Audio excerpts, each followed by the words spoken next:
Hey guys, I'm Becky from Book Bite Reviews, and today I'm talking about all the books that I read in January, February, and March.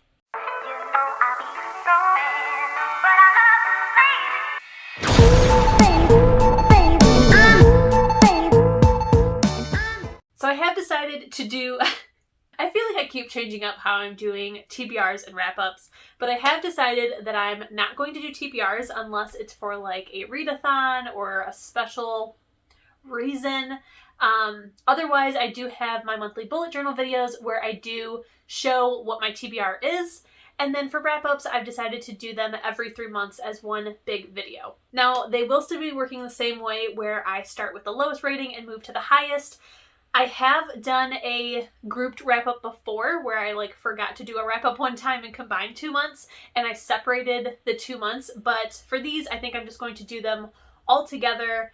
I think for the most part I have them in order that they were read. But yeah, I'm gonna talk about ones that I have something to say. Otherwise, I'm just gonna tell you the rating. If you want any other information on these books, I do have reading vlogs where most of these books are featured. I also have a Goodreads that is linked down below. And you can also comment down below, and I would love to talk to you about any of these books. Now, I will say that this year I have been reading a lot, and I've been reading a lot of 5 stars. So the bulk of this video is 5-star reads. I've read some amazing, amazing books this first quarter of the year, and I can't wait to talk about them. But we are going to start with the DNFs. I do have 2. The first one is Bone Music by Christopher Rice. I never expected that this would be in the DNF pile.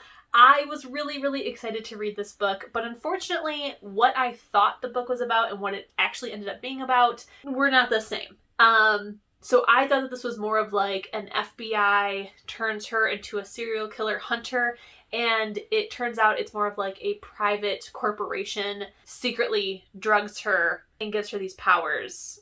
So I just wasn't loving it. I tried to pick it up multiple times and decided I'm just done. I don't want to pick it up anymore. It's over. It's DNF'd. And the other book is The Cousins by Karen McManus. This is her newest book. I've never read one of her books before and decided to check this one out.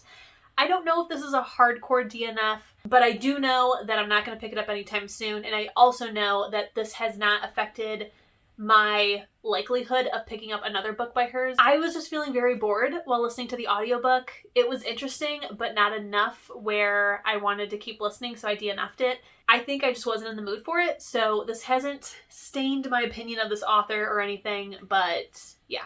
So now moving up to the 3 stars, there is only one, and that is The Destiny of Violet and Luke by Jessica Sorensen.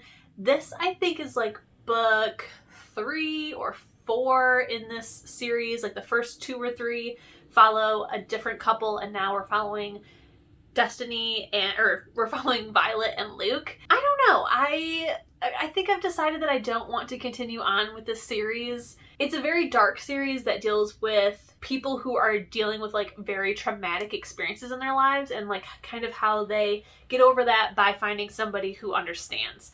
And while I really enjoyed the first ones, I felt like I was kind of like obsessed with them. This one, I just didn't really love it. I felt kind of uncomfortable reading it, and I think that's because they were doing things that weren't healthy. I don't have any desire to continue on with the series now. And now moving on to the 4 stars. So the first one is Obsession by Jennifer L. Armentrout. Then we have Furiously Happy by Jenny Lawson. Next is Truth or Beard by Penny Reed. I really, really liked this first book. It is like a 6-book plus series, but after the first book, I was like, I think I'm done with these characters. I don't want to continue on, but I did really enjoy the first one. Confessions of a Bookaholic by Jocelyn Westbrook. I did do a vlog and review video for this, so I will leave it down below. Dare You To by Katie McGarry. Nimona by Noelle Stevenson. These Violent Delights by Chloe Gong. This book is a loose Romeo and Juliet retelling that takes place in I think it's like the 20s or 30s Shanghai, that also is like a science fiction kind of book because it deals with these things. Very, very interesting book. I am not the biggest Romeo and Juliet fan, so I was a little weary going into it, but I actually really, really enjoyed it. I will say if you're here for the Romeo and Juliet romance, it's really not very there. It is definitely very far in the background plot of this book. There is a second book. I think it's the second and last book that is coming out this year that I will be checking out. Hopefully we have some more romance content. It's very plot driven and not character, so just know that. But I do highly suggest you check it out. Strange Planet by Nathan W. Pyle. And finally, A Discovery of Witches by Deborah Harkness. And now our 5 stars. Like I said, there is a lot. I'm going to try not to talk about every single one.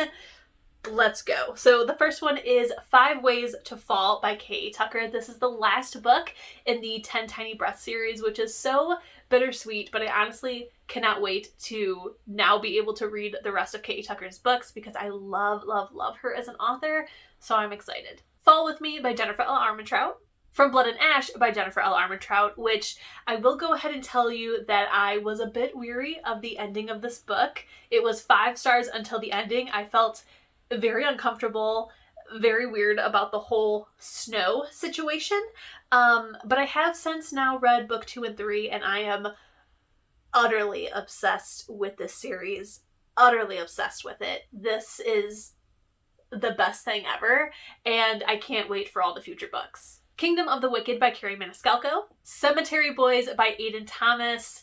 Oh, this book was so good. I cannot hype this book enough. It has definitely gotten a lot of publicity, a lot of hype, and I'm telling you, it is so worth it. If you have not checked out this book, please do so. I love this book. I love this book. I love this book. The Bromance Book Club by Lisa K. Adams. This actually was my favorite book of January. It was between this and Cemetery Boys, and I decided to go with this one just because it was so shocking that I loved it so much. Cemetery Boys, I went in knowing I'm gonna love this and then did, and this one I was like, I'm gonna check it out because it sounds cute, and just absolutely loved it. So Graceling by Kristen Kishore. I can't believe how long it's taken me to check out this book. I've always heard amazing things about it, and for some reason thought, I don't think that's for me. I think it's probably because for a long time I was very into the paranormal side of fantasy and not so much the traditional fantasy side of fantasy.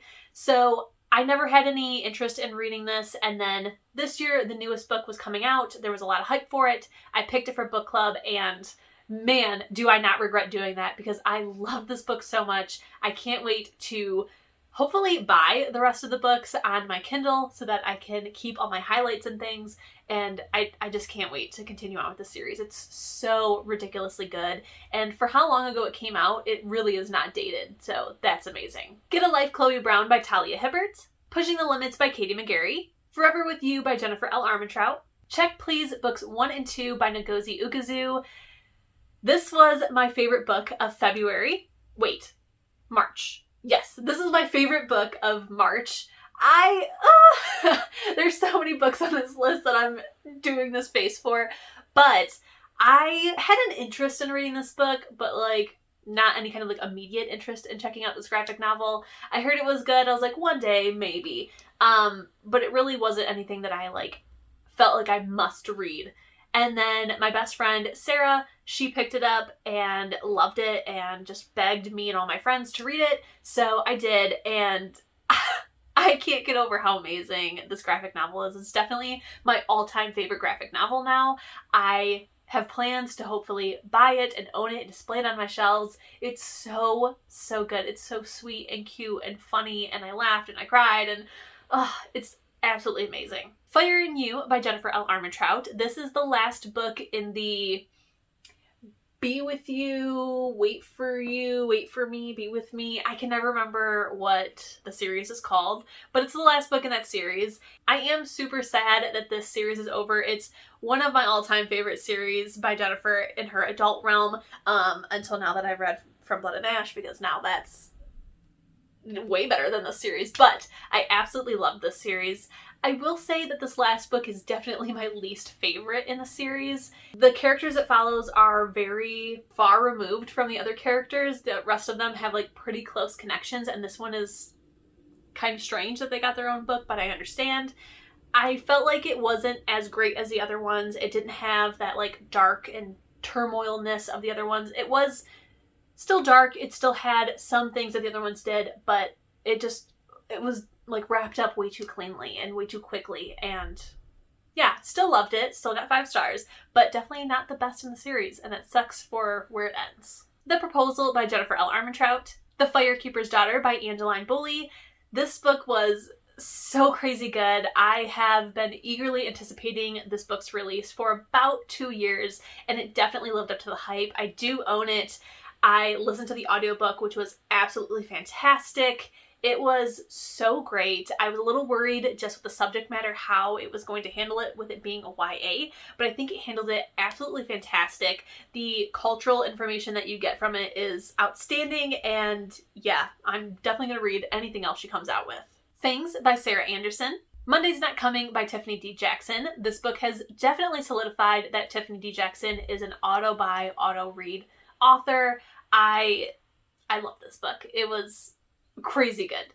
And finally, my favorite book of the quarter, which should come as no surprise whatsoever, and that is A Court of Silver Flames by Sarah J. Maas.